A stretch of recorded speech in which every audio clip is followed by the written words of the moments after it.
కూడి వచ్చిన మీ అందరికీ ప్రభువైన యేసుక్రీస్తు నామములో శుభాభివందనాలు తెలియజేస్తున్నాను. దేవునికి మహిమ కలుగును గాక. హల్లెలూయా. సంతోషంగా ఉన్న వాళ్ళు చెప్తామా? హల్లెలూయా, హల్లెలూయా, హల్లెలూయా. దేవునికి మహిమ కలుగును గాక. మద్యముతో మత్తులై ఉండకండి, అయితే ఏమై ఉండాలంట? ఆత్మ పూర్ణులై ఉండండి. దేవునికి మహిమ కలుగును గాక. ఏ పూర్ణులమై ఉండాలి? ఆత్మ పూర్ణులమై ఉండాలి. దేవునికి స్తోత్రం. మద్యముతో మత్తులై ఉండకండి, దాని యందు దుర్వ్యాపారము గలదా. దేవునికి స్తోత్రం. అయితే ఆత్మ పూర్ణులై ఉండండి. దేవునికి స్తోత్రం. హల్లెలూయా. ఆత్మ పూర్ణులై ఉండండి.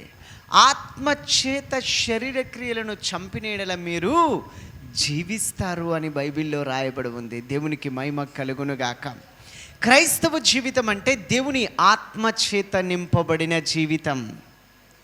క్రైస్తవ జీవితం అంటే ఆయన రక్తము చేత కడగబడిన జీవితం. క్రైస్తవ జీవితం అంటే క్రీస్తును ధరించిన జీవితం. క్రైస్తవ జీవితం అంటే మన ఆత్మ దేవుని ఆత్మ ఏకాత్మలాగా మార్చబడి ఆత్మానుసారులమై ఈ లోకములో పరలోక విలువలు కలిగి జీవించే జీవితం క్రైస్తవ జీవితం. హల్లెలూయా. క్రైస్తవ జీవితం అంటే మత్తులో మాయలో బ్రతికేది కాదు. హల్లెలూయా. క్రైస్తవ జీవితం అంటే ఈ లోకం అనుభవించేటట్లు తిని త్రాగి ఎంజాయ్, అది కాదు క్రైస్తవ జీవితం అంటే. క్రైస్తవ జీవితం అంటే ఒక నిబంధన జీవితం. హల్లెలూయా. క్రీస్తు కలువరి సిలువలో చిందిన ఆ రక్తముతో చేసిన నిబంధన పక్కన మనము కూడా నీళ్లతో బాప్తిసం పొందినప్పుడు మారు మనసు పొంది పాప క్షమాపణ నిమిత్తము క్రీస్తులోనికి బాప్తిసం పొందినప్పుడు ఒక నిబంధన చేసుకుంటున్న జీవితం క్రైస్తవ జీవితం. క్రైస్తవులు అంటే ఎవరు అని అంటే నిబంధన జనులు, నిబంధన ప్రజలు, ఒక నిబంధన కలిగిన ప్రజలు. నిబంధన లేకపోతే దేవుడు ఉండడు, నిబంధన మీరితే దేవుడు ఉండడు. దేవునికి మహిమ కలుగును గాక.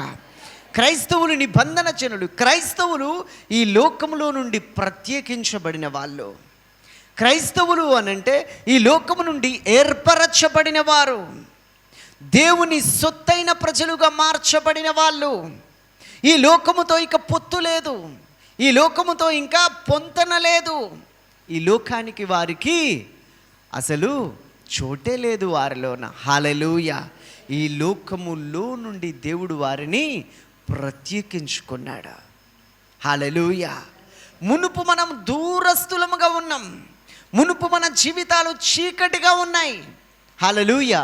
మునుపు మనం ఎవరు అనంటే క్రీస్తుకు విరోధులముగా ఉన్నాము, జీవము గల దేవునికి చాలా దూరముగా ఉన్నాము.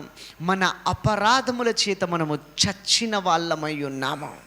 హల్లెలూయా. కానీ సజీవుడైన దేవుడు మన అపరాధముల చేత మనము చచ్చిన వారమై ఉన్నప్పుడు ఆయన కృప చేత దేవుడు మనల్ని నిలువబెట్టుకున్నాడా, విలువబెట్టుకున్నాడు. ఆయన కృప చేత మనల్ని నిలువబెట్టుకున్నాడు, విలువ పెట్టుకున్నాడు, తన రక్తం ఇచ్చుకున్నాడు. హల్లెలూయా. ఎందుకొరకు అనంటే మనము మద్యముతో మత్తులమై ఉండడానికి కాదు, ఈ లోకములో ఏదో మత్తులో మాయలో బ్రతకడానికి కాదు. ఎందుకొరకు అనంటే ఈ జీవితంలో రాబోవు యుగాలలో ఆయన కృపామహిమకు ఖ్యాతి కలుగునట్లు నా మంచితనం అంతా వీళ్ళే అని చూపించడానికి అన్నట్ట. దేవునికి మహిమ కలుగును గాక. హల్లెలూయా. నా మంచితనం అంత వీళ్ళే అని చూపించడానికి రాబోవు యుగాలలో ఆయన కృపామహిమకు ఖ్యాతి కలగడానికి క్రీస్తును ధరించిన వాళ్ళముగా ఈ లోకములో నుండి మనల్ని ఏర్పరచుకున్నాడు, ప్రత్యేకపరచుకున్నాడు. దేవునికి మహిమ కలుగును గాక. హల్లెలూయా. నిబంధన జనులం మనం, నిబంధన ప్రజలం మనం.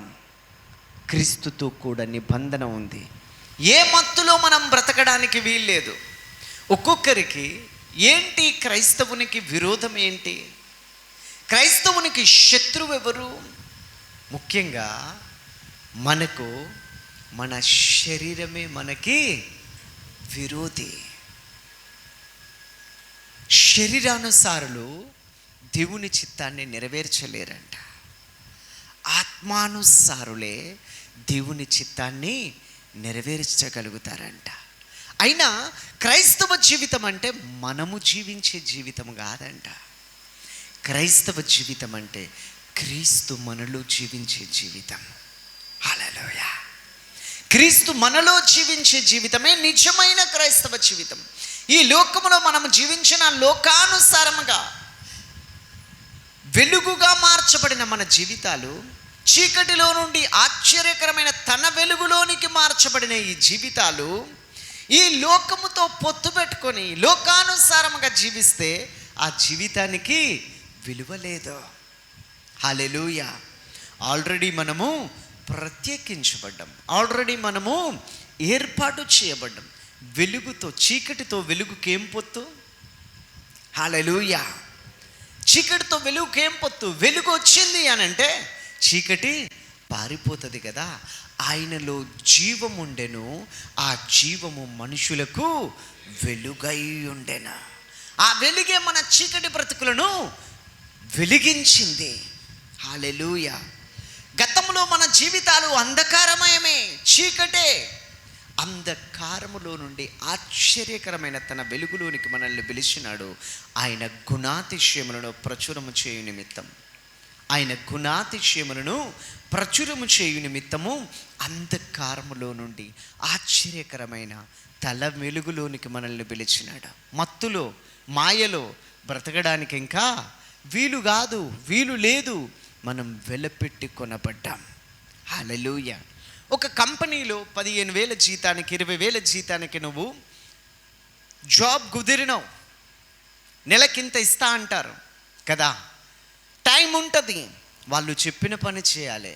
వాళ్ళకు రూల్స్ అండ్ రెగ్యులేషన్స్ ఉంటాయి, దానికి లోబడి ఉండాలి. ఎందుకు? నేను మీకు శాలరీ ఇస్తున్నా, ఇంత వర్క్ చేయాలి, ఇంత ఇట్లా చేయాలి అనే రూల్స్ అండ్ రెగ్యులేషన్స్ ఉంటాయి కదా. జీతం ఇచ్చే వాళ్ళ దగ్గర వాళ్ళు రూల్స్ అండ్ రెగ్యులేషన్స్కి లోబడాలి కదా, చెప్పినట్టు వినాలి కదా, చెప్పిన పని చేయాలి కదా. మరి నెలకు 10,000-15,000 ఇచ్చే వాళ్ళ, ఆ జీతం ఇచ్చే వాళ్ళ దగ్గరనే రూల్స్కి రెగ్యులేషన్స్కి ఒబీడియంట్గా వాళ్ళకు నచ్చినట్టుగా ఉంటే 2000 సంవత్సరాల క్రితం నీవు క్రైస్తవుడిగా మార్చబడడానికి, మనము క్రైస్తవులముగా మార్చబడడానికి, ఈ లోక పాప శాప మాలిన్యములో నుండి మనము వేరుపరచబడడానికి తన రక్తం ఇచ్చి తన ప్రాణం ఇచ్చి మనల్ని ఏర్పరచుకున్నాడు కదా ఆ ప్రభువు అయిన యేసుక్రీస్తు. హల్లెలూయా. హల్లెలూయా. ఆ దేవునికి మనం ఎంత లోబడి ఉండాలి, ఆ దేవునికి మనం ఎంత విధేయత కలిగి ఉండాలి, ఆ దేవుని చెప్పినట్టు మనం ఎంత వినాలి. దేవునికి మహిమ కలుగునుగాక. క్రీస్తులోనికి బాప్తిసం పొంది క్రీస్తును ధరించిన మనము ఎంత ఆయన స్వరాన్ని వినగలుగుతున్నాం, ఎంత ఆయన చిత్తాన్ని మనం చేయగలుగుతున్నాం. క్రైస్తవ జీవితం అంటే ఒక్క మాటలో దేవుని స్వరాన్ని వినాలి, దేవుని చిత్తాన్ని చేయాలి. అది క్రైస్తవ జీవితం. ఏం చేయాలి?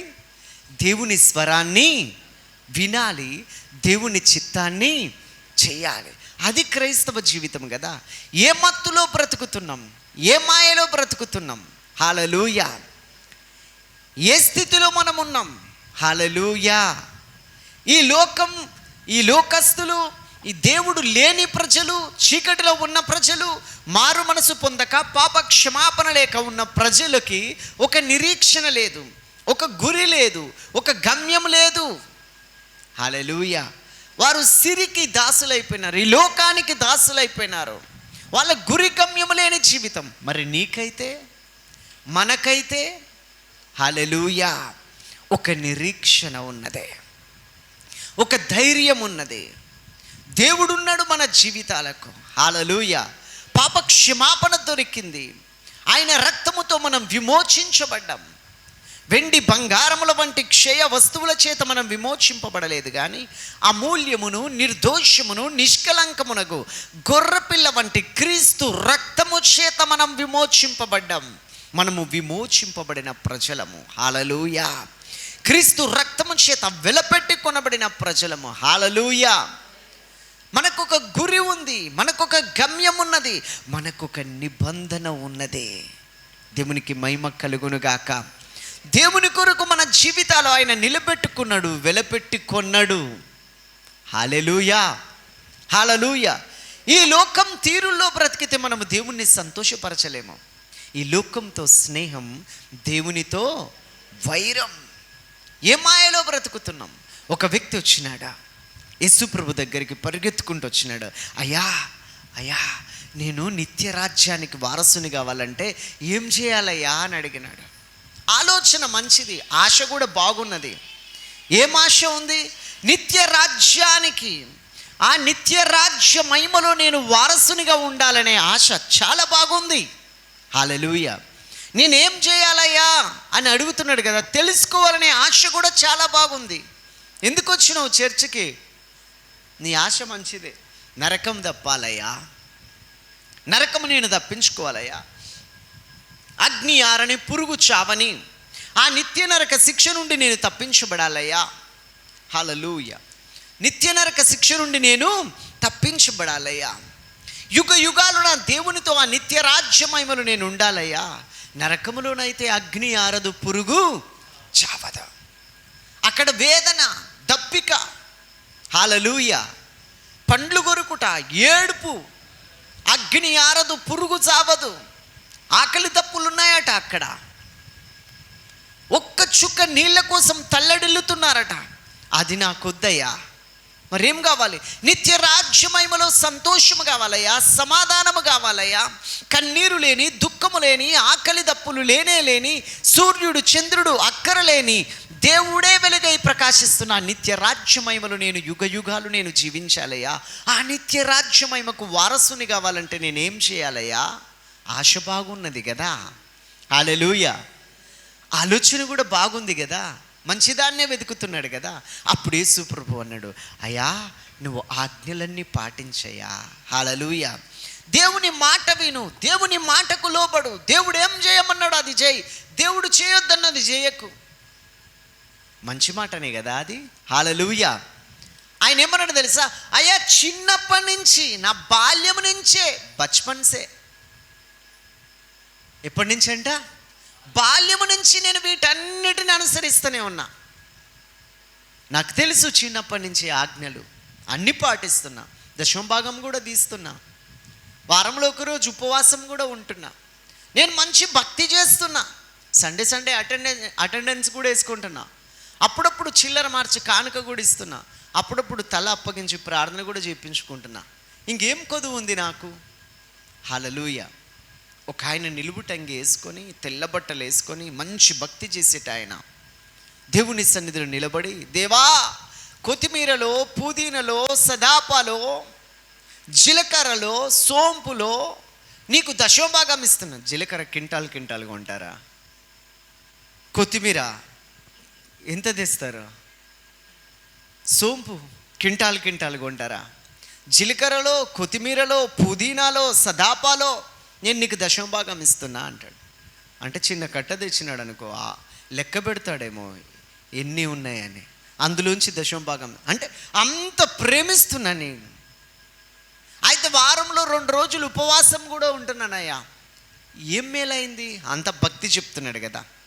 సరే, యేసుప్రభు నమ్మిన దగ్గర నుంచి ఎన్ని సండేలు మీరు చర్చికి వచ్చినారు కదా? ప్రతి సండే చర్చికి వస్తున్నారు కదా. మరి ఏం మేలైంది? నేను సండే చర్చికి కూడా వచ్చిన ప్రభా, వర్షం వచ్చినా కూడా తడుచుకుంటూ వచ్చిన ప్రభా, ఫంక్షన్ ఉన్నా కూడా నేను పోకుండా అక్కడ వచ్చిన ప్రభా. హల్లెలూయా. నాకు చిన్నప్పటి నుంచి తెలుసు అని ఆయన అంటున్నాడు. ఆజ్ఞలన్నీ నాకు తెలుసు, దేవుని మాట నాకు తెలుసు, దేవుని సన్నిధి నాకు తెలుసు, ఆజ్ఞలన్నీ నేను పాటిస్తూనే ఉన్నా. హల్లెలూయా. ఏ తప్పు చేయలే, ఏ పాపం చేయలే. ఈయన కూడా, ఓ ఎంత భక్తిపరున్నో, నన్ను చూడు, నా అందం చూడు ప్రభా అంటున్నాడు. హల్లెలూయా. మా తాతలు నేతులు తాగినారు, మా మూతులు వాసన చూడండి అంటే ఏముంటుంది? కంపు ఒకటి మిగులుతుంది కదా. ఎప్పుడు చెప్తుంటే కదా, మా చచ్చిపోయిన బర్రె పగిలిపోయిన బుడ్డెడు పాలిచ్చేది అని. బర్రె లేదు అక్కడ, బుడ్డి లేదు కదా. హల్లెలూయా. ఏం మేలవుతుంది? హైదరాబాద్లో అంటారు మతలబ్కి బాత్ కరో అని. పనికొచ్చే మాట ఏమైనా ఉంటే మాట్లాడు, పనికి మాలిన మాటలు ఎందుకు అని అంటారు కదా. మతలబ్కి బాత్ కరో, ఎప్పుడో అయిపోయిన దాని గురించి కాదు. ఓ ప్రభా, నేను కొత్తిమీరలో, పుదీనలో, సదాపాలో నీకు దశంభాగం ఇస్తున్నా, వారంలో 2 రోజులు ఉపవాసం ఉంటున్నా, ఏ పాపి అయినా సుంకరిలాగా నేను లేనంట అంటున్నాడు. ఇంకో మనిషిని ఏం చేస్తున్నాడు, కంపేర్ చేసుకున్నాడు. ఆయనలాగా నేను లేను, నేను చూడు ఎంత భక్తిగా ఉన్నా, ఎంత బాగున్నా.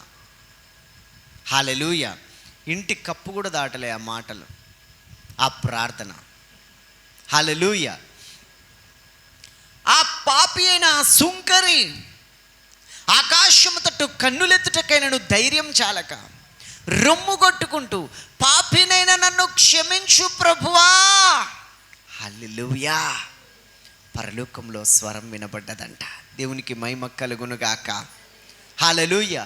పాపినైనా నన్ను క్షమించు ప్రభువా, నీ రక్తముతో నన్ను కడుగు ప్రభువా.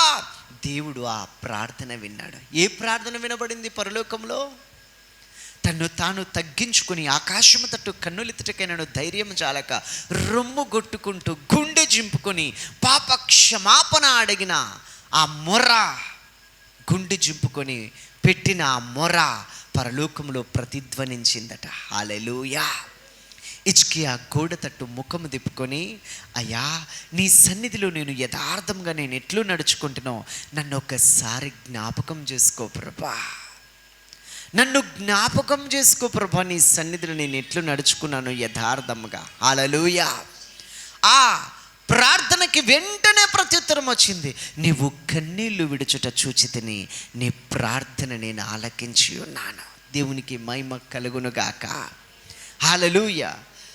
వర్తమానము తెచ్చిన, చావు కబురు తెచ్చిన ప్రవక్తనే, నువ్వు మరణమవుతున్నావు, నీ ఇల్లు చక్కబెట్టుకో అని చావు కబురు తెచ్చిన ప్రవక్తనే మరలగా జీవము కొరకైనా శుభవార్త తీసుకొని వస్తున్నాడు. హలో, నువ్వు చనిపోవు. ఎందుకు తెలుసా? నీవు కన్నీళ్లు విడుచుట ఆయన చూసినాడు, నీ ప్రార్థన ఆయన ఆలకించినాడు. ఎవరైతే తమ్ము తాము తగ్గించుకొని తమ పాపాలు ఒప్పుకొని దేవుని సన్నిధిలో ప్రార్థిస్తారో విధేయత కలిగి, వారి ప్రార్థన దేవుడు ఆలకిస్తాడు, వారి ప్రార్థనకు దేవుడు ప్రత్యుత్తరం ఇస్తాడు. హల్లెలూయా. హల్లెలూయా. దేవునికి మహిమ కలుగునుగాక. దేవునికి మహిమ కలుగునుగాక. ఆయన కూడా అన్నాడు, అయ్యా నిత్య జీవానికి వారసుని కావాలంటే నేనేం చేయాలి? ఓకే, చిన్నప్పటి నుంచి నేను వీటన్నిటినీ ఆజ్ఞలన్నీ పాటిస్తూనే ఉన్నా, ఇంకా నాకేం కొదువా అని అంటున్నాడు. కానీ దేవుడు ఏమన్నాడో తెలుసా? అయినను నీకొకటి కొదువగా ఉంది. నీకొక్కటి కొదువ ఉంది. ఏంటో తెలుసా కొదువ? నీకు కలిగినవన్నీ అమ్మేసేయి. ఏం చేయాలంట? నీకు కలిగినవన్నీ అమ్మేసేయి, బీదలకు పంచేసేయి, నీవు వచ్చి నన్ను వెంబడించు. దేవునికి మహిమ కలుగునుగాక. నీకు కలిగినవన్నీ అమ్మి బీదలకు పంచేసి నువ్వు వచ్చి నన్ను వెంబడించు. దేవునికి స్తోత్రం. అంటే ఏమన్నట్టు? నువ్వు ఏదైతే ఉన్నదని అతిశయపడుతున్నావో, నాకు ఇది ఉంది, నాకు కలిగింది అని దేన్ని బట్టి అయితే నువ్వు అతిశయపడుతున్నావో అది నువ్వు పక్కన పెట్టేసేయి. హల్లెలూయా. జ్ఞాని తన జ్ఞానాన్ని బట్టి అతిశయిస్తాడట, శూరుడు తన శౌర్యాన్ని బట్టి అతిశయిస్తాడట, బలవంతుడు తనకు బలమున్నదనో, ధనవంతుడు తనకు ధనమున్నదనో అతిశయిస్తారు. కానీ అతిశయించువాడు ప్రభువునందే అతిశయించాలి. హల్లెలూయా. పౌలు అంటాడు, సిలువయందే నా అతిశయం. సిలువ వేయబడిన యేసుక్రీస్తును నేను ప్రకటిస్తున్నా, నా అతిశయం సిలువయందే. హల్లెలూయా. ఆ సిలువను గూర్చిన వార్త నశించుచున్న వారికి వెర్రితనముగా ఉన్నది, కానీ రక్షింపబడుచున్న మనకు దేవుని శక్తి అయి ఉన్నది. హల్లెలూయా. అయ్యో, సువార్త ప్రకటింపకపోయిన ఎడల నాకు శ్రమ, సువార్త ప్రకటించుటయే నాకు జీతం. సువార్త ప్రకటించుటయే నాకు జీతం. స్వార్థ ప్రకటించకపోతే నాకు శ్రమ.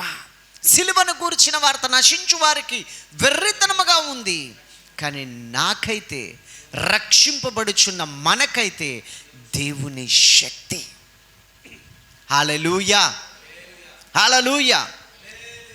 ఆయన అన్నాడు, నీకు కలిగినదంతా అమ్మి బీదలకు పంచి నీవు వచ్చి నన్ను వెంబడించు అని అంటే ఆయన ఏమనుకున్నాడో తెలుసా? ఒక్క మాట కూడా మాట్లాడలేదంట, ఒక్క మాట బదులు చెప్పలేదంట, ఒక్క మాట అడగలేదంట. అయ్యో నేనేం చేయాలి, ఎట్లా అమ్మాలి, ఎవరికి ఇవ్వాలి, ఎప్పుడు రావాలి, ఎక్కడ రావాలి, ఎట్లా వెంబడించాలి, నిన్ను వెంబడించాలంటే నేనేం చేయాలి, ఏం అడగలేదు. ఒకసారి యేసు ప్రభువును వెంబడించాలని ఒక ఆయనకు ఆశ కలిగింది. ఆయన అంటాడు, ప్రభా నేను నిన్ను వెంబడిస్తాను, నీ శిష్యుడిగా నేను మారతాను అని అన్నాడు. అప్పుడు యేసు ప్రభు ఏమంటాడో తెలుసా? నక్కలకు బొరియలున్నాయి, ఆకాశ పక్షులకు గూళ్ళున్నాయి, మనుష్య కుమారునికి తలవాల్చుకున్నట్టుకే నేను స్థలం లేదు అని అన్నాడు. అవాయిడ్ చేసినాడు. ఇంకొక ఆయన అంటాడు, అయ్యా యేసయ్యా నా తండ్రిని పాతి పెట్టుకొని రావడానికి నాకు సెలవి అని అంటాడు. అంటే మా చర్చ్కి ఒక బ్రదర్ వచ్చేవాడు, మంచి యాక్టివిటీస్, మంచి బైబిల్ పట్టుకొని వచ్చేవాడు, ప్రార్థన చేసేవాడు, భక్తిగా ఉండేవాడు, కానీ బాప్తిస్మం పొందలేదు. అయ్యా బాప్తిస్మం తీసుకో, మారు మనసు పొందు, పాప క్షమాపణ నిమిత్తం బాప్తిస్మం పొందు, బైబిల్ అంటే తెలిసి భక్తి చేస్తూ దేవుని సన్నిధికి వచ్చి ప్రార్థన చేస్తూ ఇంకా నువ్వు బాప్తిసం పొందక ఆలస్యం చేస్తున్నావంటే మరుక్షణం కన్నుమూస్తే ఎక్కడ పోతావు? హల్లెలూయా.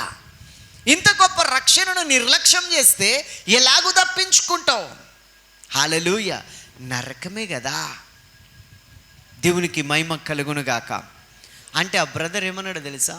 అన్నా మా అమ్మ చచ్చిపోయిన తర్వాత బాప్తిసం తీసుకుంటా. ఎందుకు? నీ బాప్తిస్మానికి మీ అమ్మ చావుకి కారణం ఏందయ్యా? ఇంటికి చిన్నోని కదన్నా, తలగొరివి పెట్టాలి. ఆమె చచ్చిపోయిన తర్వాత అన్ని కార్యక్రమాలు ముగించుకొని అన్నీ తీరిపోతాయి. అప్పుడు వచ్చి కోడి మునిగినట్టు నీళ్ళల్లో మునుగుతాను. హల్లెలూయా. అది కాదు కదా. ఈ గుండెకు గుప్పెడంత గుండె గ్యారంటీ ఉందా? రేపు ఈ గుండె కొట్టుకుంటుందని గ్యారంటీ ఉందా?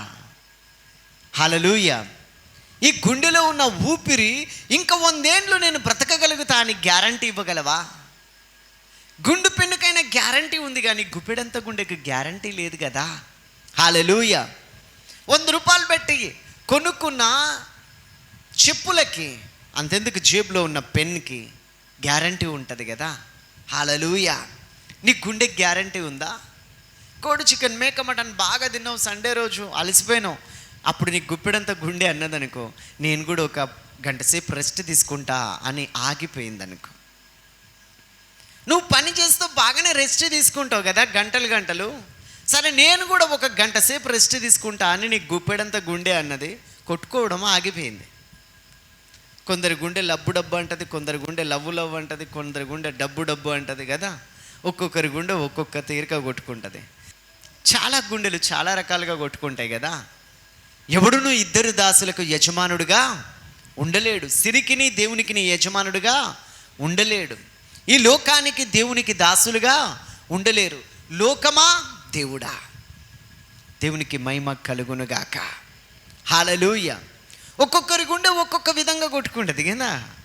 గుండె నిండి ఉండు, దాన్ని బట్టి నోరు మాట్లాడుతుందంట. సరే, గుప్పెడంత గుండె ఆగిపోయిందనుకో, ఏమవుతుంది? గ్యారంటీ ఉందా? మా అమ్మ చనిపోయిన తర్వాత నేను బాప్తిసం తీసుకుంటా అంటే, అమ్మే ముందు చనిపోతుందని ఎందుకు అనుకుంటున్నావు? నీ గుండె ఆగిపోతే ఈ రాత్రికి. ఒకడు అనుకున్నాడట, పొలం చూసి రావడానికి పోయినాడంట, విస్తారమైన పంట పండిందంట. అనుకున్నాడట, అబ్బా ఈ సంవత్సరం చాలా పంట పండింది, నా కొట్లు విప్పి పెద్దగా చేసుకోవాలి, నా గరిసెలు విప్పి పెద్దగా చేసుకోవాలి, నా ధాన్యం అంతా సమకూర్చుకోవాలి అనుకున్నాడట. పంట చూసి వచ్చినాడు, ఆరాం చైర్లో కూర్చున్నాడు, ఆరాంసి అనుకుంటున్నాడు, ఓ నా ప్రాణమా తినుము త్రాగుము సుఖించుము. ఏందంట? తినాలి, తాగాలి, సుఖించాలి. అప్పుడు ఒక వాయిస్ వింటున్నాడు, అరే పిచ్చోడా, బైబిల్ ఏమని రాయబడిందంటే వెర్రివాడా, అరే ఫూల్, ఈ రాత్రి నీ ప్రాణం తీసుకుంటే నీ పంట వరి పాలవుతుంది, నీ ఆస్తులు వరి పాలవుతాయి, నీ బలం ఎక్కడ పోతుంది, నీ జ్ఞానం ఎక్కడ పోతుంది, నీ సంపాదన ఏమవుతుంది, నీకున్నవన్నీ ఎవరి పాలవుతాయి. హల్లెలూయా, దేవునికి మహిమ కలుగునుగాక. మనిషికి తన మనసే చెరసాలరా, మమతలు మమకారాలు బంధాలురా. మనిషికి తన మనసే చెరసాలరా, మమతలు మమకారాలు బంధాలురా. కల్లాలైన కలలు మానుకో, ఎల్లవేళల ప్రభుని వేడుకో. కల్లాలైన కలలు మానుకో, ఎల్లవేళల ప్రభుని వేడుకో. ఓ మూడు నాళ్ళ ముచ్చట కోసం ఈ మనిషి పడే తపన చూడరా. మూడు నాళ్ళ ముచ్చట కోసం ఈ మనిషి పడే తపన చూడరా. హల్లెలూయా. ఈ మూడు నాళ్ళ ముచ్చట కోసం మనిషి పడుతున్న తపన, నాదంటాడు, బలమంటాడు, జ్ఞానమంటాడు, అంతా ఉందంటాడు, ఆస్తులు ఉన్నాయంటాడు, నా ప్రాణమా తిను త్రాగు సుఖించు. ఈ రాత్రి నీ ప్రాణం తీసుకుంటే నీ సంపాదన ఎవరిదైతే? ఏ మత్తులో బ్రతుకుతున్నావు, ఏ మాయలో బ్రతుకుతున్నావు? శాశ్వతమా ఈ లోకం? క్రైస్తవ జీవితం అంటే ఈ లోకంలో నుండి వేరుపరచబడ్డావు కదా, ఏర్పరచబడ్డావు కదా, నిబంధన జనముగా నువ్వు మార్చబడ్డావు కదా, ప్రత్యేకించబడ్డావు కదా. పరలోకములో నిత్య రాజ్యమహిమలో జీవగ్రంథములో నీ పేరు రాయబడ్డది కదా. భక్తి చేస్తున్నావు అంటే ఆచారం ఆచరిస్తున్నావా? హల్లెలూయా. క్రైస్తవ జీవితం అంటే ఆచారము కాదు, ఆపద మొక్కులు కాదు, ప్రతిష్ఠించబడిన జీవితం, ప్రత్యేకించబడిన జీవితం, సిలువ రక్తము చేత నిబంధన చేయబడిన జీవితం, నిత్య రాజ్యమహిమలో యుగ యుగాలు దేవునితో కూడా క్రీస్తుతో కూడా జీవించే జీవితం క్రైస్తవ జీవితం అంటే. హల్లెలూయా. ఎంత గొప్ప ధన్యత ఇది. ఈ లోకానికి నీకు పొత్తు లేదు, చీకటితో నీకు ఇక పొత్తు లేదు, నువ్వు ప్రత్యేకించబడ్డావు. ఈ లోకం అదృష్టం అనుకుంటుంది, ఈ లోకం నా దగ్గర అన్నీ ఉన్నాయి అనుకుంటుంది. కానీ నువ్వేమనుకుంటావు తెలుసా? నాకు దేవుడు తప్ప ఆధారం లేదు, నాకు దేవుడు ఉన్నాడు అని చెప్పి నీ ప్రతి పరిస్థితుల్లో దేవుని ప్రార్థిస్తావు. హల్లెలూయా. నీ ప్రతి పరిస్థితుల్లో దేవుని పైన ఆనుకుంటావు, నీ ప్రతి పరిస్థితుల్లో దేవుణ్ణి ఆధారం చేసుకుంటావు. హల్లెలూయా. నాకు ఈ లోకంతో పొత్తు లేదు, ఈ లోకము నాది కాదు, ఈ లోకములో నుంచి నేనేం తీసుకొని పోను, నాతో ఏమీ రాదు. ఈ లోకపు మత్తులో ఐహిక విచారాలలో నేను ఇక కృంగిపోను. ఏమి తినాలి, ఏమి త్రాగాలి, ఏమి ధరించుకోవాలి అనే చింత నాకు లేదు. దేని గురించి నేను చింతించను. నా చింత యావత్తు నా ప్రభు పైన మోపిన. హల్లెలూయా. నా భారం ఆయన మీద మోపిన, నా సమస్యలన్నీ ఆయనకిచ్చేసిన, నా కన్నీరు నా కష్టమంతా ఆయన చూస్తున్నాడు. ఇక నాకు చింత భారం ఏమీ లేదు. నేను ప్రార్థిస్తున్నా, నా ప్రార్థనకు ఒకరోజు ప్రత్యుత్తరం పొందుకుంటాను. హల్లెలూయా. నేను దేవుని సన్నిధిలో ఎదురు చూస్తున్నా, నేను నమ్మిన నా దేవుడు నన్నెన్నడూ సిగ్గుపరచడా, నా చేయి విడువడు. దేవునికి మహిమ కలుగునుగాక. ఆచారము కాదు ఇది, ఆత్మతో జీవించడం. శరీరానుసారము కాదు క్రైస్తవ జీవితం అంటే, ఆత్మానుసారమైన జీవితం క్రైస్తవ జీవితం అంటే. ఆయన ఏమన్నాడు తెలుసా? అన్నీ అమ్మి బీదలకు పంచి నీవొచ్చి నన్ను వెంబడించు అనంటే ఆయన మిక్కిలి ఆస్తిపరుడంట, ధనవంతుడంట. అందుకే ఆయన ఏం చేసినాడో తెలుసా? వ్యసనపడుచు వెళ్ళిపోయినాడంట. ఒక్క మాట కూడా బదులివ్వలేదు. అంత డేరుగా వచ్చి, బోధకుడా నిత్య జీవమునకు వారసుడును కావడానికి నేనేం చేయాలి అన్నాడు కదా. యేసు ప్రభు నీకొకటి కొదువగా ఉన్నది, నీకు కలిగినవన్నీ అమ్మి నీ వచ్చి నన్ను వెంబడించు అంటే ఒక్క మాట కూడా బదులు పలకలేదు ఆయన. మిక్కిలి వ్యసనపడుచు వెళ్ళిపోయినాడంట. అంటే ఆ నిత్య జీవం నాకొద్దు, నిన్ను వెంబడించడం నాకొద్దు, నా ధనము నా ఆస్తి ఇంత కష్టపడి సంపాదించి అమ్మి బీదలకు ఇవ్వాలా, నాకు అవసరం లేదనుకున్నాడు కదా. హల్లెలూయా. నాకు అనిపిస్తుంది, ఒకవేళ ఆయన అన్నీ అమ్మి బీదలకు పంచి యేసయ్యను వెంబడించినట్లయితే ఈరోజు అపోస్తలుడైన పౌలు రాసినట్టు, పేతురు రాసినట్లు, యోహాను రాసినట్టు, యాకోబు రాసినట్టు, యూదా రాసినట్టు ఆయన పత్రికలు కూడా ఉండేదేమో.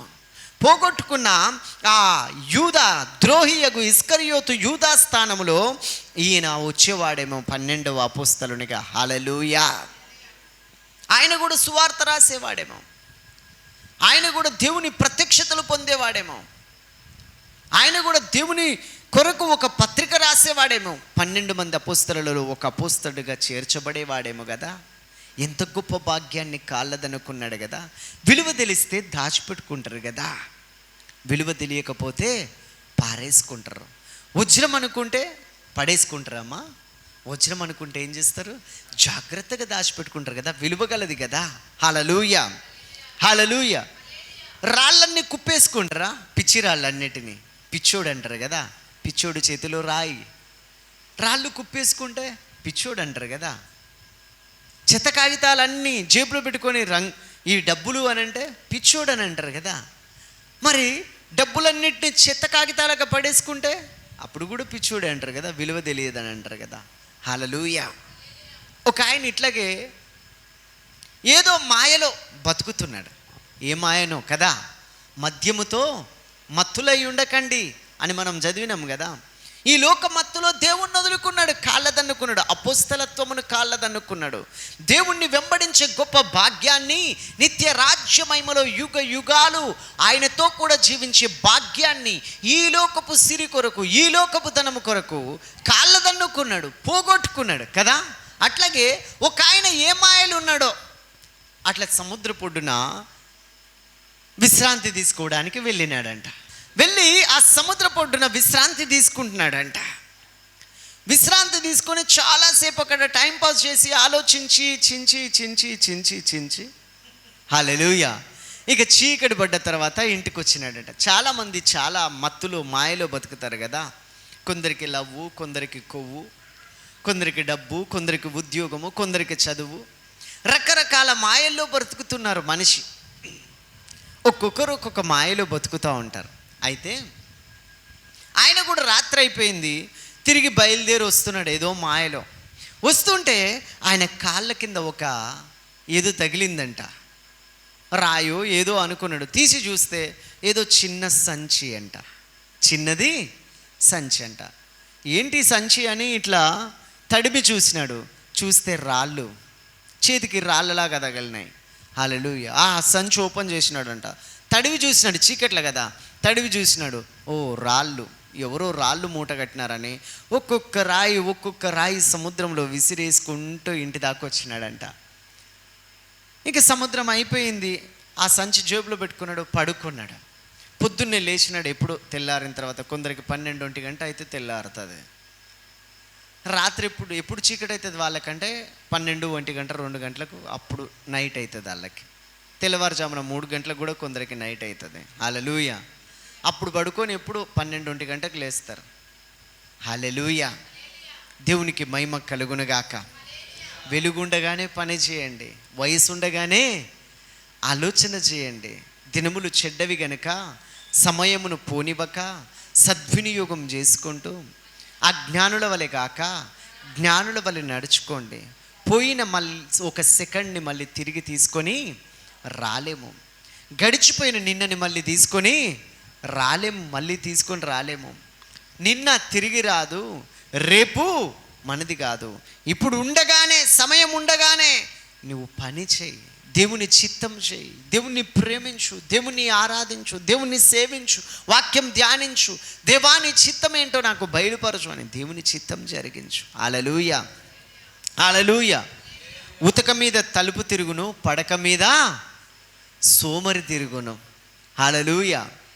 సోమరితనం, హల్లెలూయా, వెట్టి చాకరి బానిసత్వానికి దారి తీస్తుందంట, దరిద్రానికి దారి తీస్తుందంట.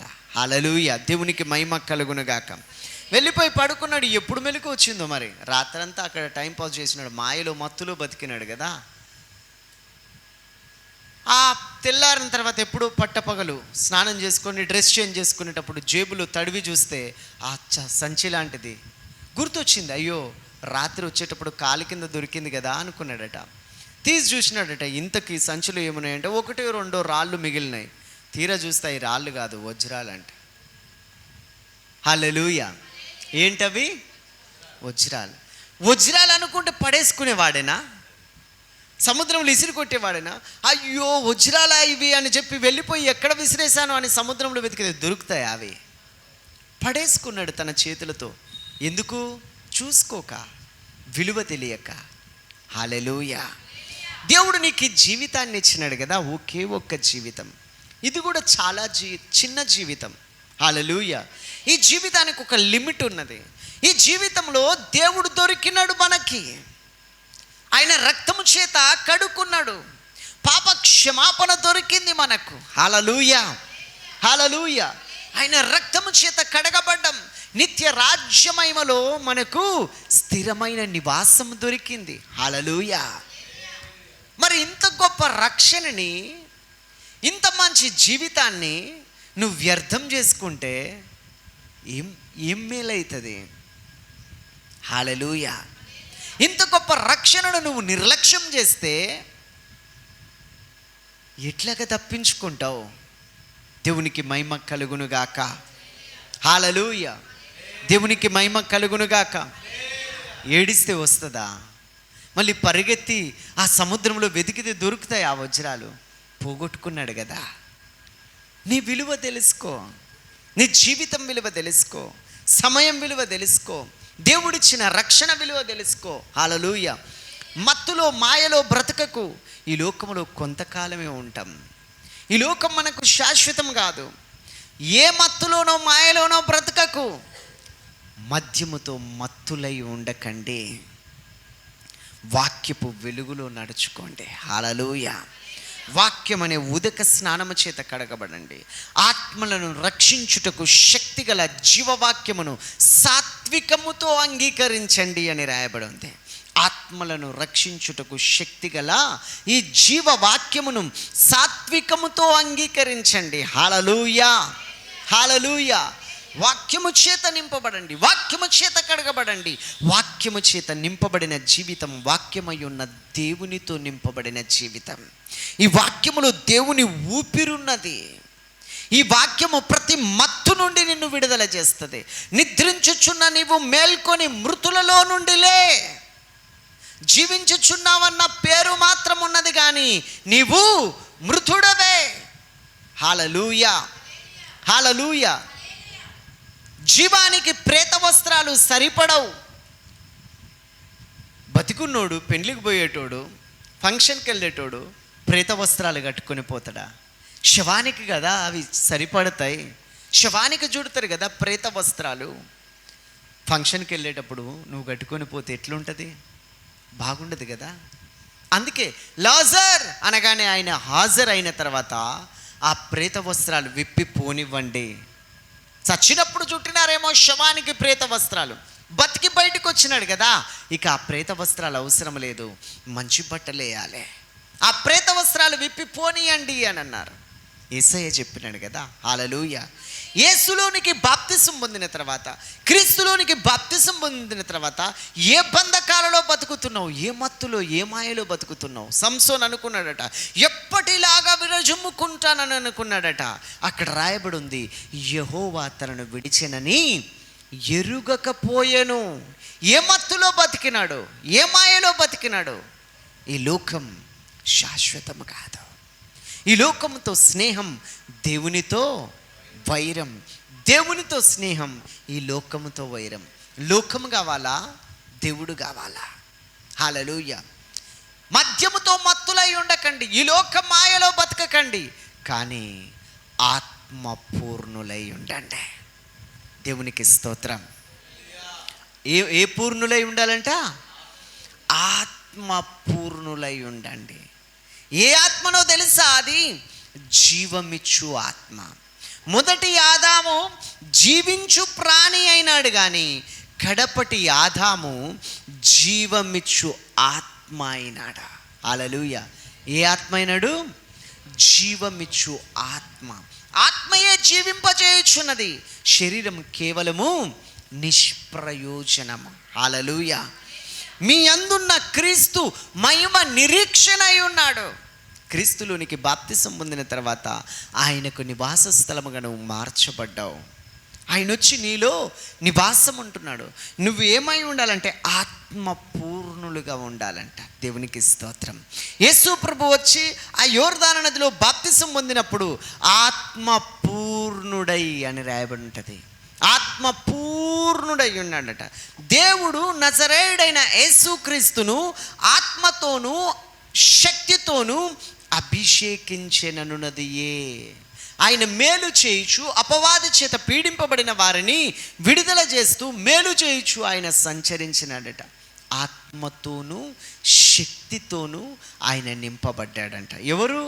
నజరేయుడైన యేసుక్రీస్తు ప్రభువు 100% మనిషిగా ఆయన జీవించినాడు. 100% ఆయన శోధింపబడ్డాడు.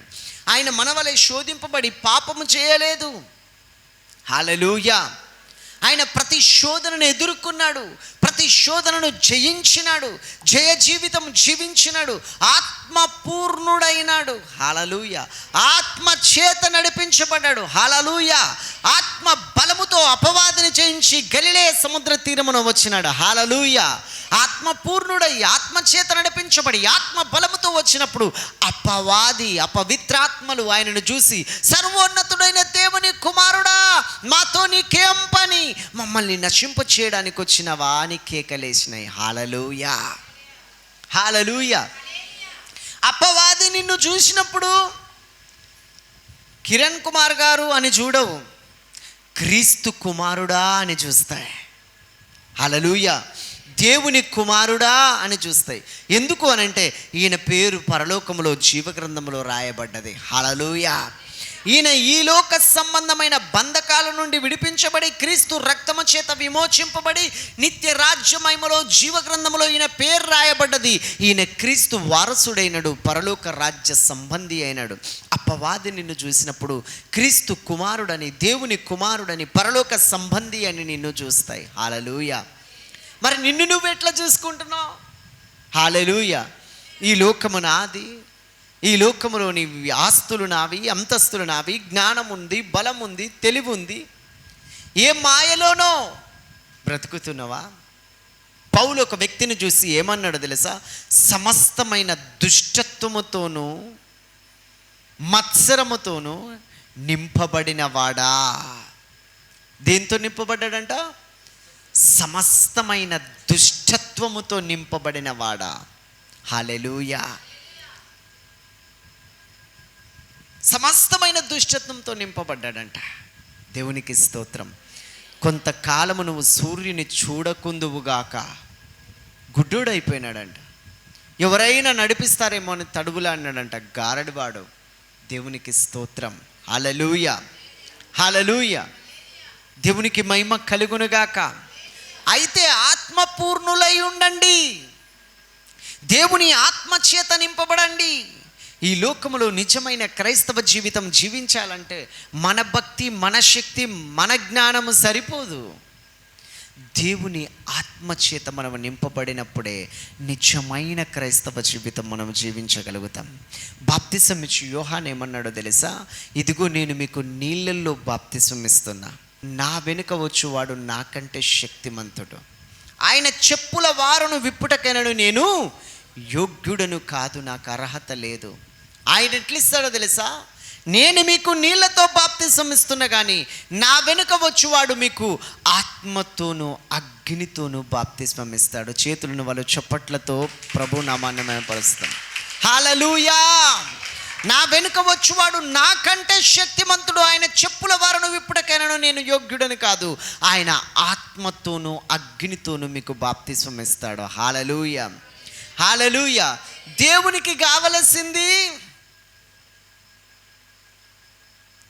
నీళ్ళతో బాప్తిసం పొందిన వాళ్ళు మాత్రమే కాదు, సండే అటెండెన్స్ వేసుకునే వాళ్ళు మాత్రమే కాదు, బైబిల్ తల దగ్గర పెట్టుకొని బైబిల్ని సండే రోజు మోసుకొని వచ్చేవాళ్ళు మాత్రమే కాదు, ఈ బైబిల్లోని ప్రతి మాటని ఆత్మలో నింపుకుంటూ, గుండెల్లో నింపుకుంటూ, ఈ వాక్యాన్ని చదువుకుంటూ, ఈ వాక్యానుసారం జీవిస్తూ, ఆత్మతో అగ్నితో నింపబడిన వాళ్ళ కోసం దేవుడు వెతుకుతున్నాడా?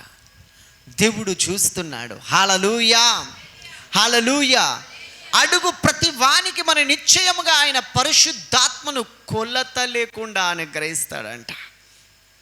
కొలత ఉండదు, కొలత లేని పరిశుద్ధాత్మను ఆయన అనుగ్రహిస్తాడంట. దేవునికి స్తోత్రం. ఆత్మ పూర్ణులై ఉండండి. దేవునికి మహిమ కలుగునుగాక. అపోస్తల కార్యములు 6వ అధ్యాయం 3వ వచనం.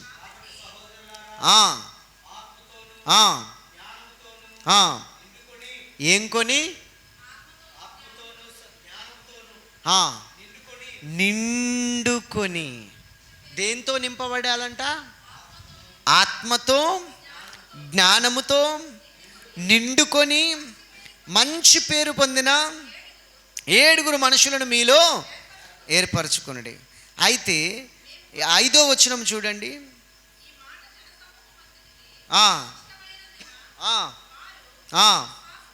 విశ్వాసముతోను దేంతో నింపబడ్డారంట?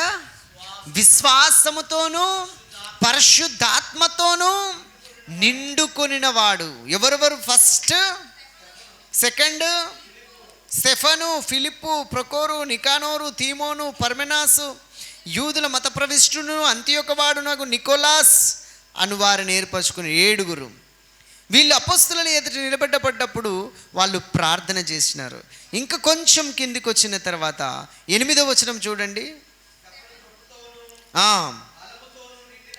ఫస్ట్ ఆత్మతోను జ్ఞానముతోను నిండుకొనిన వాళ్ళను చూడమన్నాడు.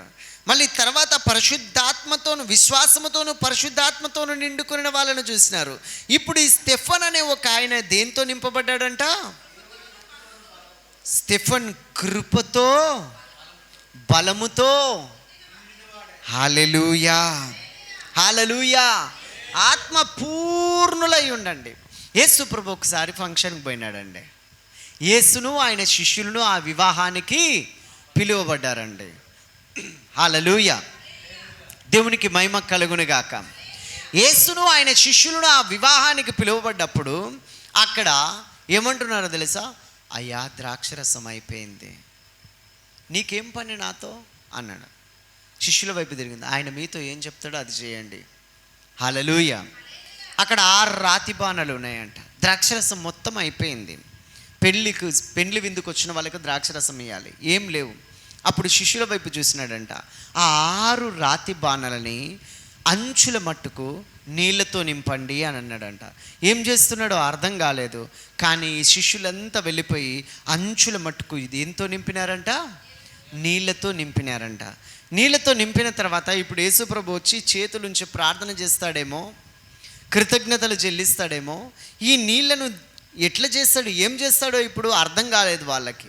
అప్పుడు యేసుప్రభు ఏమన్నాడో తెలుసా? ఉన్న చోటనే నిలబడి ఆ నీళ్లు ముంచి ప్రధాని దగ్గరికి తీసుకుపోండి అన్నాడు. ఏం ముంచి? నీళ్లు ముంచి. ఫస్ట్ ఏమన్నాడు? అంచుల మట్టుకు నింపండి అన్నాడు. నీళ్లతో నింపుడి అన్నాడు. ఎంతవరకు? అంచుల మట్టుకు. ఆ నిండిన తర్వాత ఏమన్నాడు? ఇప్పుడు నీళ్లను తీసుకొని పోండి. యోహాను సువార్త 2వ అధ్యాయంలో ఉంటుంది చూడండి, 7వ వచనములో, 2వ అధ్యాయం 7వ వచనములో ఆ బాణలు నీళ్ళతో నింపండి. వాళ్ళ అంచుల మట్టుకు నింపినారు. 8వ వచనం చూడండి. మీరిప్పుడు ముంచి ఏం చేయాలంట? మీరిప్పుడు ముంచి విందు ప్రధాని యొద్దకు తీసుకొని పొమ్మనగా చెప్పగా వారు తీసుకొని పోయిరి. 9, ఆ ద్రాక్షరసం ఎక్కడి నుండి వచ్చునో ఆ నీళ్లు ముంచి తీసుకొని పోయిన పరిచారకులకే తెలిసినది, కానీ విందు ప్రధానికి ఏం చేసిన? నీళ్లు ముంచి తీసుకొని పోయిన వాళ్ళకే తెలుసు అంట అది ఎక్కడి నుంచి వచ్చిందో. తీసుకుపోయినప్పుడు అవేంటి? నింపినప్పుడు అవేంటి? ఆ ప్రధాని దగ్గరికి తీసుకొని పోయిన తర్వాత ఆ విందు ప్రధాని పెండ్లి కుమారుని పిలిచి, ప్రతివాడు మొదట మంచి ద్రాక్షరసం పోసి జనులు మత్తుగా ఉన్నప్పుడు జబ్బురసం పోస్తాడు, నీవైతే ఇది వరకు మంచి ద్రాక్షరసం ఉంచుకొని ఉన్నావు. హల్లెలూయా. ఆ నింపబడిన నీళ్ళు ఏమైపోయినాయి? మంచి ద్రాక్షరసం.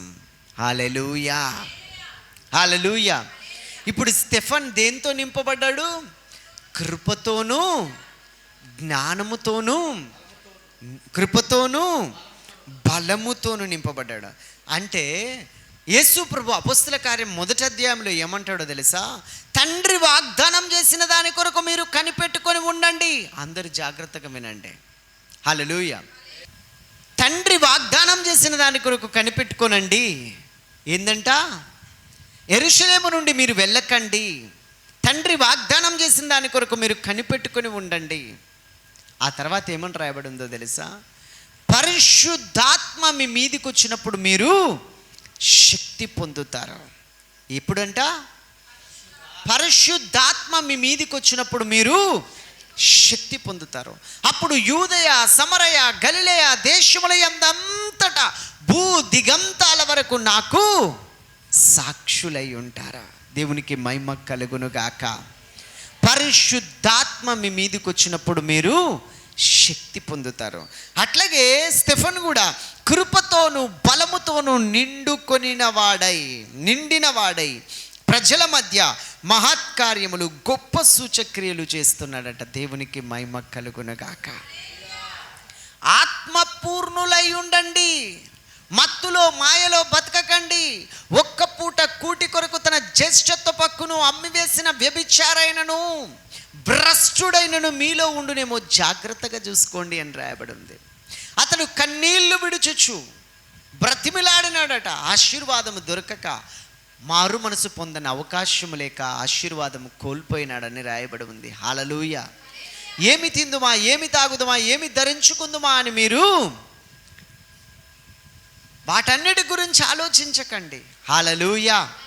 మనుషుడు రొట్టె వలన మాత్రం కాదు, ఈ లోకపు భోజనం వల్ల కాదు, పొట్టేలు మాంసం వలన కాదు, మేకల మాంసం వలన కాదు, కోడి, చికెన్, మేక, మటన్, ఫిష్, ప్రాన్స్, అబ్బా కొందరు తినడానికే పుట్టినారేమో అనిపిస్తుంది. కుక్కలు తిండికి ఆతురపడను, ఎంత తినను వాటికి తృప్తి లేదు. పుట్టినప్పటి నుంచి ఎంత తిన్నామో కదా. ఎన్ని క్వింటాలు తిని ఉండవచ్చు, ఎంత తిని ఉండొచ్చు. అడుగులేని కుండలు వేస్తూనే ఉంటాము కదా. ఏమైపోయింది? హల్లెలూయా. దేవునికి మహిమ కలుగును గాక. మనుషుడు రొట్టె వలన మాత్రం కాదు, ఆహారం వలన మాత్రమే కాక దేవుని నోట నుండి వచ్చు ప్రతి మాట వలన నరులు బ్రతుకుతారని బైబిల్లో రాయబడి ఉంది. తన ప్రజలను మేఘస్తంభమై అగ్నిస్తంభమై నడిపించినప్పుడు ఆకాశములో నుండి దేవదూతల ఆహారాన్ని, మన్నాని కురిపించి పోషించినాడు ఆయన. హల్లెలూయా. ఏ నరుడు ఎన్నడెరుగని మన్నాను కుమ్మరించినాడు ఆయన, పోషించినాడు ఆయన.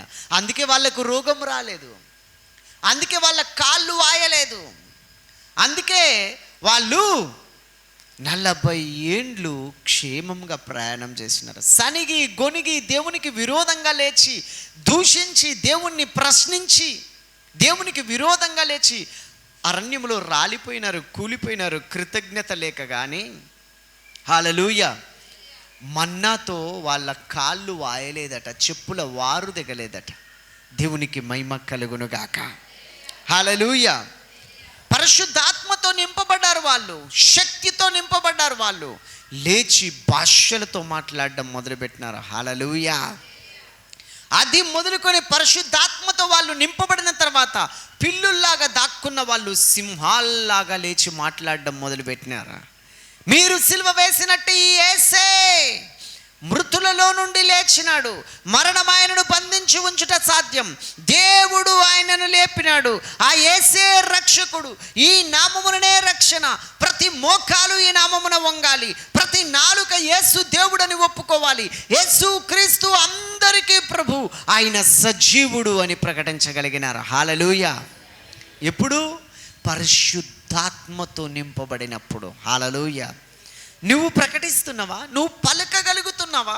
యేసుక్రీస్తు నా ప్రభు, యేసుక్రీస్తు నా దేవుడు, యేసుక్రీస్తు సృష్టికర్త, యేసు నామములో స్వస్థత ఉన్నది, యేసు నామములో రక్షణ ఉన్నది, నా విమోచకుడు సజీవుడు బలవంతుడు ఆయన నజరేయుడైన యేసుక్రీస్తు అని నువ్వు సాక్ష్యం చెప్పగలుగుతున్నావా?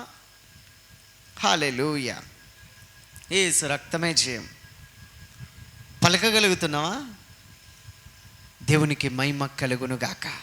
సాక్ష్యం చెప్పగలుగుతున్నావా?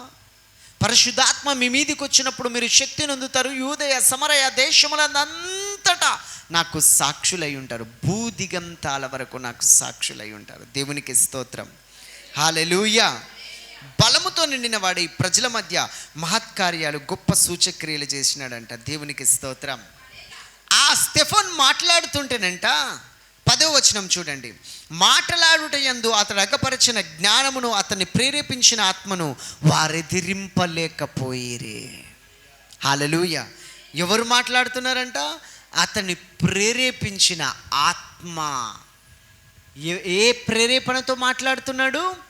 పరిశుద్ధాత్మ ప్రేరేపణతో మాట్లాడుతుంటే ఎవ్వరు కూడా ఆయన మాటలను ఎదిరించలేకపోయినారంట. హల్లెలూయా. దేవునికి మహిమ కలుగునుగాక. ఇంకా 13-15 వచనములు చూద్దాం. సభలో కూర్చున్న వాళ్ళందరూ అతని వైపు తేరి చూడగా అతని ముఖం దేవదూత ముఖం వలె ప్రకాశించిందంట. హల్లెలూయా. ఎందుకు? ఆత్మపూర్ణుడై ఉన్నాడు, ఆత్మచేత నింపబడ్డాడు, కృపతో బలముతో నింపబడ్డాడు. హల్లెలూయా. అందుకే అతను మాట్లాడటయందు అతని ప్రేరేపించిన ఆత్మను ఎవరు ఎదిరింపలేకపోయినారు. అతని ముఖం వైపు చూస్తే దేవదూత ముఖములాగా కనబడిందంట. హల్లెలూయా. 7వ అధ్యాయం ఆఖరి వచనాలలో ఆయన వాక్యం చెప్తా ఉంటే పరిశుద్ధాత్మ చేత ప్రేరేపింపబడి అబ్రాం మొదలుకొని యోసేపు, యాకోబు, ఇశ్రాయేలు వాళ్ళందరి గురించి వాక్యం చెప్తూ యేసు ప్రభువే రక్షకుడని వాక్యం చెప్పేటప్పుడు ఈ మాటలు విని 54వ వచనంలో చూడండి. 7:54 వారి మాటలు విని మండిపడి అనే దగ్గర ఏముంది? తమ హృదయములందు నరకబడిన వాళ్ళై. వాక్యం రెండంచుల ఆత్మ ఖడ్గం. హెబ్రీ 4:12. ఏ వాక్యము? దేవుని వాక్యము సజీవమై బలము గలదై రెండంచులు గల ఎటువంటి ఖడ్గము కంటే నువ్వు వాడిగలదై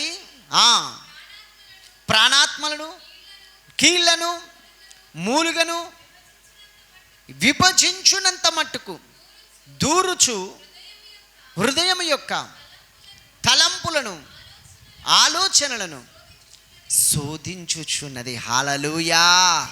రెండంచుల ఆత్మ ఖడ్గం వాక్యం. హల్లెలూయా. అది చీల్స్తున్నదంట. దేవునికి స్తోత్రం. విభజిస్తున్నదంట. దేవునికి మహిమ కలుగునుగాక. ఈ స్టెఫన్ నోటి మాట చేత ఆత్మ ప్రేరేపించు ఆ మాటలు దేవుని వాక్యం విన్నప్పుడు వింటున్న వాళ్ళంతా కోపంతో మండిపడి హృదయంలో నరకబడిన వారై అతన్ని చూచి పండ్లు కొరికినారంట. దేవునికి స్తోత్రం. అయితే హల్లెలూయా 55లో చూడండి. అయితే అతడు పరిశుద్ధాత్మతో నిండుకొనిన వాడై. హల్లెలూయా. హల్లెలూయా. అయితే అతడు దేంతో నిండుకొనినాడంట? వాళ్ళు పండ్లు కొరికినందుకు, మండిపడ్డందుకు కోపముతో నిండిన వాడై అని రాయబడి ఉందా? మామూలుగా మనల్ని చూసి ఎవరైనా పండ్లు కొరికినారనుకో, మనల్ని చూసి మండిపడ్డారనుకో, మనమేమో అవుతాం? కోపముతో నిండుకుంటాం కదా. హల్లెలూయా. ఆయన దేంతో నిండుకున్నాడంట? పరిశుద్ధాత్మతో నిండుకొనిన వాడై. మనుషుల వైపు చూసినాడా? పండ్లు కొరికే వాళ్ళ వైపు చూసినాడా? అయ్యో నా వైపు ఎవరున్నారు, నా పక్షాన ఎవరున్నారని మనుషుల వైపు చూసినాడా? చూడలేదు కదా. వాళ్ళు పండ్లు కొరుకుతుంటే మండిపడుతుంటే పరిశుద్ధాత్మతో నిండుకొని ఆయన ఎక్కడ చూసినాడంట? ఆకాశం వైపు తేరి చూసినాడంట. ఆయన ఏం చూసినాడు? ఆకాశం వైపు చూసి దేవుని మహిమను, యేసు దేవుని కుడిపార్శ్వమందు నిలిచి ఉండుటయు చూచి ఆకాశం తెరవబడుటయు మనుష్య కుమారుడు దేవుని కుడిపార్శ్వమందు నిలిచి ఉండుటను చూచుచున్నానని చెప్పాను. హల్లెలూయా, హల్లెలూయా. ఒక పరిశుద్ధాత్మతో నిండుకొనిన వ్యక్తి ఈ లోకములోని పరిస్థితుల వైపు చూడడు, పరిస్థితులను చూసి భయపడడు, శత్రువులను చూసి భయపడడు, సమస్యలను చూసి భయపడడు, రోగములను చూసి వ్యాధులను చూసి భయపడడు, అప్పులను చూసి ఆర్థిక ఇబ్బందులను చూసి భయపడడు, శత్రువులను చూసి భయపడడు. పరిశుద్ధాత్మతో నిండుకొనిన వ్యక్తి ఎల్లప్పుడూ ప్రభువు ముఖమును చూస్తుంటాడు. హల్లెలూయా. ఎల్లప్పుడూ ప్రభువును బట్టి ధైర్యం తెచ్చుకుంటాడు. హల్లెలూయా. పరిశుద్ధాత్మతో నిండుకొనిన వ్యక్తి ఎప్పుడు విశ్వాస సంబంధమైన విశ్వాసపు మాటలే ఒప్పుకోలే, ఈ వాక్యమే పలకగలుగుతాడు. దేవునిలో నాకు నిరీక్షణ ఉంది, దేవుని బట్టి నాకు ధైర్యం ఉంది, నా దేవుడు నాకు చాలినవాడు, నా దేవుడు నాకు కార్యం చేస్తాడు, నా దేవుడు నాతో ఉన్నాడని విశ్వాసపు మాటలే పలుకుతాడు తప్ప నిరీక్షణ లేని మాటలు పలకలేడు, నెగటివ్ మాటలు పలకలేడు, పిరికితనము గల మాటలు పలకలేడు. ఆత్మతో నింపబడిన వాడైతే ధైర్యంగా సింహములాగా మాట్లాడగలుగుతాడు. హల్లెలూయా. నీతిమంతులు సింహం వలె ధైర్యముగా ఉంటారు. హల్లెలూయా. దుష్టుడు ఎవడును తరమకుండానే పారిపోతాడు. హల్లెలూయా, హల్లెలూయా. ఆయన దేవుణ్ణి కన్నులారా చూస్తున్నాడు. ఆయన పలుకుతున్నాడు, ఇదిగో నేను దేవుణ్ణి చూస్తున్నా.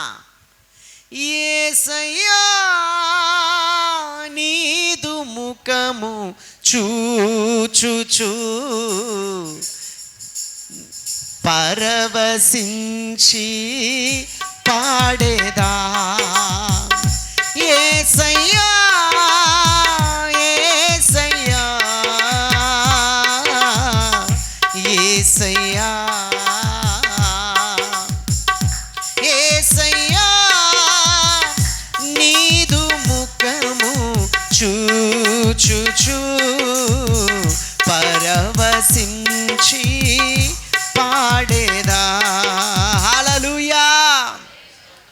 ఎవరి ముఖం చూస్తున్నాం మనం? ఎవరి వైపు చూస్తున్నాం? అప్పుల వైపా, ఆర్థిక ఇబ్బందుల వైపా, నిరీక్షణ లేని భవిష్యత్తు వైపా, అంధకారం వైపా, లోకం వైపా, బంధువుల వైపా? దేని వైపు చూస్తున్నావు? నీ బలహీనతల వైపా, డాక్టర్స్ చెప్పిన రిపోర్ట్స్ వైపా? హల్లెలూయా. ఎవరి వైపు చూస్తున్నావు? ఎవరి ముఖం చూస్తున్నాం మనం? ఎవరి వైపు చూస్తున్నాం? అప్పుల వైపా, ఆర్థిక ఇబ్బందుల వైపా, నిరీక్షణ లేని భవిష్యత్తు వైపా, అంధకారం వైపా, లోకం వైపా, బంధువుల వైపా? దేని వైపు చూస్తున్నావు? నీ బలహీనతల వైపా, డాక్టర్స్ చెప్పిన రిపోర్ట్స్ వైపా? హల్లెలూయా. ఎవరి వైపు చూస్తున్నావు? రాళ్ళు రువ్వి చంపిరు. అక్కడ వచనం ఏమని రాయబడి ఉంది? రాళ్ళు రువ్వి చంపిరి. చంపిన తర్వాత ఇంకా జీవితం ఉందా? చచ్చిపోయాడు. కానీ కింద వచనంలో చూడండి, 59వ వచనంలో, 57లో 58లో రాళ్ళు రువ్వి చంపిరి అని రాయబడింది. 59లో ఏమైనా ఉంది? మొర్ర పెట్టొచ్చు. వాళ్ళు రాళ్లతో కొడుతుండగా ప్రాణం దక్కించుకున్నట్టుకు స్టెఫన్ పారిపోయాను అని రాయబడి ఉందా? ప్రాణం దక్కించుకోవడానికి దాక్కునెను అని రాయబడి ఉందా? హల్లెలూయా. నన్ను కొట్టొద్దు అని వాళ్ళను బ్రతిమిలాడుకొనెను అని రాయబడి ఉందా? పరుగెత్తి పారిపోయాను అని రాయబడి ఉందా? అయ్యా, ఏమని రాయబడి ఉంది? ప్రభువును గూర్చి మొర్ర పెట్టుచు, యేసు ప్రభువా నా ఆత్మను చేర్చుకొని మన స్టెఫన్ పలుకుతుండగా వారు అతన్ని రాళ్లతో కొట్టిరి. ఆయన ప్రార్థన చేస్తున్నాడండి. పరిశుద్ధాత్మతో నింపబడిన వాడు ప్రతి పరిస్థితిలో ప్రార్థిస్తాడు, ప్రభుని ఆధారం చేసుకుంటాడా. పరిశుద్ధాత్మతో నింపబడిన వాడు పరిస్థితులకు భయపడి పిరికితనముతో పారిపోడు. హల్లెలూయా. పరిశుద్ధాత్మతో నింపబడిన వాడు దిక్కులేనట్టు అనాథగా అరవడు. హల్లెలూయా. భయపడడు, పారిపోడు, పిరికితనము చూపడు. ఆయన దేవుణ్ణి ఆధారం చేసుకొని ప్రార్థిస్తాడు. రాళ్లతో కొడుతున్నా, కొట్టి చంపాలని చూస్తున్నా, ఎంతెంత కరుకు రాళ్ళు తీసుకొని కొడుతున్నారు కదా. తలకు తగులుతున్నాయో, ముఖానికి తగులుతున్నాయో, దేహానికి తగులుతున్నాయో, రక్తం ఎంత గారుతుందో కదా. బలమంతా ఉపయోగించి కొడతారు కదా. అయినా కూడా ఆయన ఏం చేస్తున్నాడు తెలుసా? ప్రభు వైపు చూస్తూ ప్రార్థిస్తున్నాడా. హల్లెలూయా, హల్లెలూయా. ఆత్మ పూర్ణులై ఉండండి. అందుకే హల్లెలూయా, దేవునికి మహిమ కలుగునుగాక. ఇంకా కింద ఏమని రాయబడి ఉందో తెలుసా? 60వ వచనములో ఏం చేసినాడంటే, ప్రాణం పోతుంటే మోకాళ్ళూనినాడంట. హల్లెలూయా, హల్లెలూయా. మోకాళ్ళూని, ప్రభువా వారి మీద ఈ పాపం మోపుకోమని గొప్ప శబ్దంతో పలికెను. ఈ మాట పలికి నిద్రించెను. సౌలు అతనికి చావునకు, ప్రాణం పోయేటప్పుడు ఆయన ఏం చేసినాడు? పాప క్షమాపణ ప్రార్థన చేసినాడు. ఎవరి పాప క్షమాపణ కొరకు తెలుసా? తన ప్రాణము తీస్తున్న వారి పాప క్షమాపణ కోసం. హల్లెలూయా. ఇది ఆత్మతో నింపబడిన వారి జీవితం. రాళ్లతో కొట్టి చంపుతున్న వారి కొరకు ఏమని ప్రేర్ చేసినాడో తెలుసా? ఈ పాపం వారి మీద మోపకు ప్రభువా అని ప్రాణం విడిచినాడు. దేవునికి స్తోత్రం. హల్లెలూయా, దేవునికి మహిమ కలుగునుగాక. పరిశుద్ధాత్మతో నింపబడిన వారు ఇతరుల మీద నేరారోపణ చేయరు. నేరారోపణ చేయువాడు అపవాది మాత్రమే. హల్లెలూయా.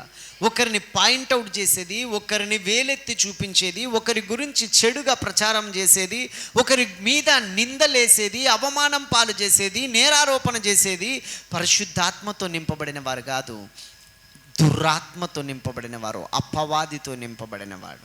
వాడు నేరారోపణ చేయవాడు. ఇప్పుడు తీయండి ప్రకటన గ్రంథం 12వ అధ్యాయం 11వ వచనం, 12వ వచనం చదవండి. ఆ ఒక్క మాట చదవండి. మనం లేచి నిలబడి దేవుణ్ణి ఆరాధన చేస్తూ ప్రార్థన చేసుకుందాం. 10వ వచనం చూడు.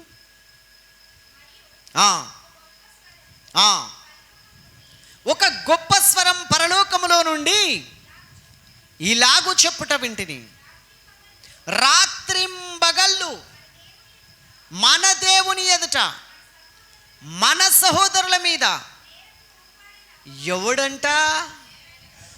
మన దేవుని ఎదుట మన సహోదరుల మీద ఏం మోపుతాడంట? వాడు నేరము మోపువాడైనా. హల్లెలూయా. నేరం మోపేవాడెవడు? అపవాది. ఏమైపోయినాడు వాడు? పడద్రోయబడి ఉన్నాడు. ఇప్పుడు రాజ్యమును,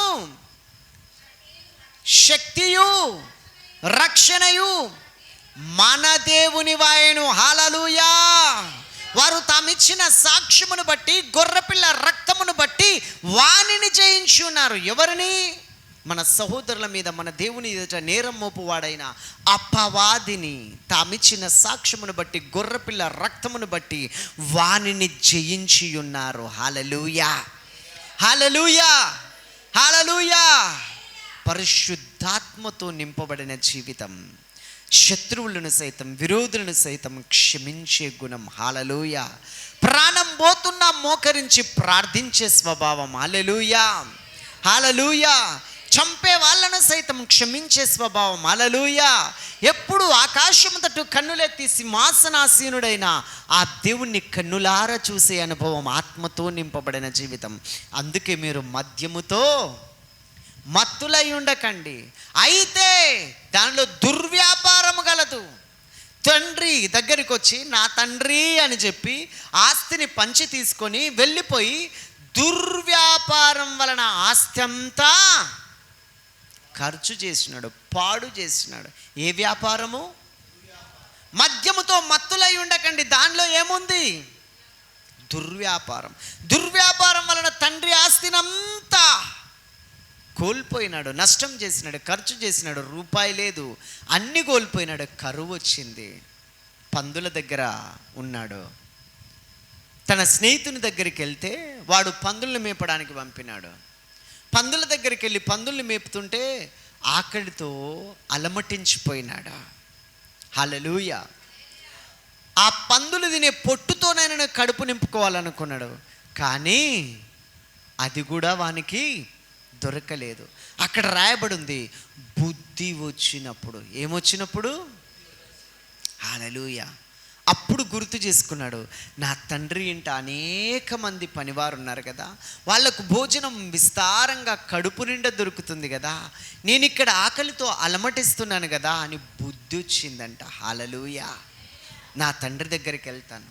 అప్పుడు అనుకున్నాడంట, నా తండ్రి, నీకు విరోధంగా, పరలోకానికి విరోధంగా నేను పాపం చేసి ఉన్నాను, నన్ను క్షమించు, నీ కుమారులలో ఒకనిగా ఉండడానికి నేను యోగ్యుడను కాదు, నీ పని వాళ్ళలో ఒకనిగా నన్ను పెట్టుకో అని నేను చెప్తానని చెప్పి లేచి వెళ్ళినాడట. దేవునికి మహిమ కలుగునుగాక.